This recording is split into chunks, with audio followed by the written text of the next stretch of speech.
நல்ல மழைக்கு சுட சுட பன்னீர் கட்லெட் செய்ய போகிறோம். எப்படி செய்கிறது பார்க்கலாம் வாங்க. உருளைக்கிழங்கு வந்து 3 போல் வந்து வேக வச்சு மசிச்சு எடுத்துக்கிட்டேன். பன்னீர் வந்து 200 கிராம் வந்து உதிர்த்து எடுத்திருக்கேன். ஒரு பெரிய சைஸ் வெங்காயம் வந்து பொடி பொடியாக கட் பண்ணி சேர்த்துட்டு, அதுக்கப்புறம் பீட்ரூட் வந்து ஒரு கைப்பிடி, அதுக்கப்புறம் வந்து பச்சை மிளகாய் வந்து குட்டி குட்டியாக கட் பண்ணது, கேரட் வந்து 2 குட்டி குட்டி கேரட் வந்து துருவி வச்சுருக்கேன். வெறும் மிளகாத்தூள், கரம் மசாலா, உப்பு, கொஞ்சமாக சிக்கன் குழம்பு மசாலா வேணும்னா சேர்த்துக்கலாம், இல்லைன்னா ஆப்ஷனல் தாங்க. இதெல்லாம் போட்டுட்டு அதுக்கப்புறம் பிரெட் கிரம்ஸும் நான் வந்து சேர்த்துருக்கேன். நீங்கள் வேணான்னா சேர்த்துக்க வேண்டாம்.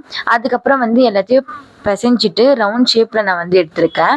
கார்ன்ஃப்ளவர் மாவு வந்து 1 ஸ்பூன் போட்டு தண்ணியில் கரைச்சிட்டு அதுக்கப்புறம் பிரெட் கிரம்ஸ் வந்து எடுத்திருக்கேன். ப்ரெட்டை வந்து நான் தூள் பண்ணி எடுத்திருக்கேன். இது கூடவே டஸ்ட் பண்ணி திரட்டி எடுத்துட்டு ஃப்ரிட்ஜில் கூட நீங்கள் வச்சுட்டு செட் பண்ணிவிட்டு எடுத்துக்கலாம். அந்த உதுத்து போகாது எண்ணெயில் நீங்கள் போடுறப்போ. அதுக்கப்புறமா வந்து ஒன்று ஒன்றா வந்து பொறுமையாக திருப்பி போட்டிங்கன்னா உங்களுக்கு சுட சுட பன்னீர் கட்லெட் ரெடிங்க. பாய்.